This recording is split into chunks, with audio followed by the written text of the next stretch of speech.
Everyone, Christian back this morning, and this time I'm going to review this palm that you may not see that often.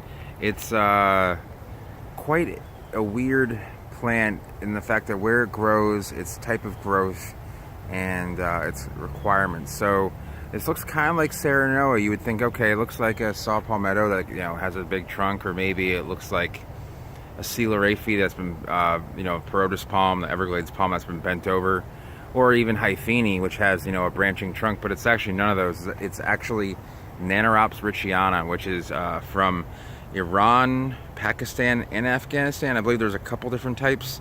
I may not have that all. Maybe it's only native to 2 out of those 3. But I'm pretty sure it's at least 2 of them 3. I know it's the general area, so I know it's at least Afghanistan. There's a variety, and yeah, maybe it's Afghanistan and Pakistan. Anyway, it's from the area of Persia east, into Afghanistan.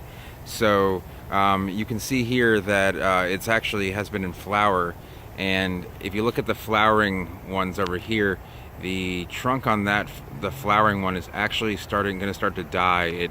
It's monocarpic, which means that once it flowers, that the head on that plant will actually will die. But this is naturally a bluish. There's a silver type. This is more the green type. The silvery type has a lot more tomentum on it, meaning like fuzziness. There's like a light brown beige fuzziness that grows on it, and usually it's a tighter grower. This one is very open and it's very interesting, and the fact that it does that. So it naturally grows in very rocky, poor soils and in relatively cold areas. And this is a very cold tolerant palm. I'd probably say it could handle 15 degrees. Likely without a problem. I know 20 for sure without a problem. 15 probably about as cold hardy as Shamrops, the European fan palm. So it does have a little bit of armament on the petiole. It's not very. Actually, no, I don't believe it does. I'm sorry.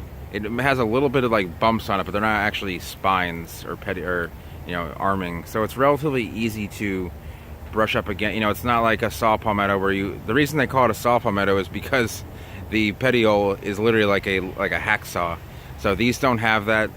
Maybe just a little bit, kind of like what Bismarck has. If you go to see a Bismarck, it doesn't have arming, but it has these little bumps which will cut into you if you really rub up against them. So usually this is a much tighter clumping palm, but this one's very loose. The seed, I've actually never grown this plant, but I believe the seed is going to be a little bit oval in shape, and it's going to want hot, dry conditions. Definitely some well-draining soil, very hot. This is definitely better for deserts. Will grow better in the American Southwest and southwestern Europe. Hotter parts of Spain, South France, and into basically the Mediterranean. It's a great Mediterranean palm. It'll grow well in California as well. So it's largely unused in general landscaping here in Florida, and I think it's due to the humidity factor. A lot of these I've seen these succumb to Ganoderma quite a bit over time in Florida. But if you're relatively free Ganoderma, then I would go ahead and plant one out, especially the silver variety. It has it's just very bright silver. Also, you can see that it is branching dichotomously, which means that it's branching up at the trunk. It's not branching down below. It's clumping and dichotomously branching. So the only other palm that I can think of that does that is Hyphene. So it's neat in that aspect. And if one head dies through flowering, then the others will be there, and they'll constantly put out new clumps. You'll see new offsets coming all the time. So definitely a hot, dry palm, great for cool Mediterranean or hot Mediterranean climates. Naturally grows in a temperate climate.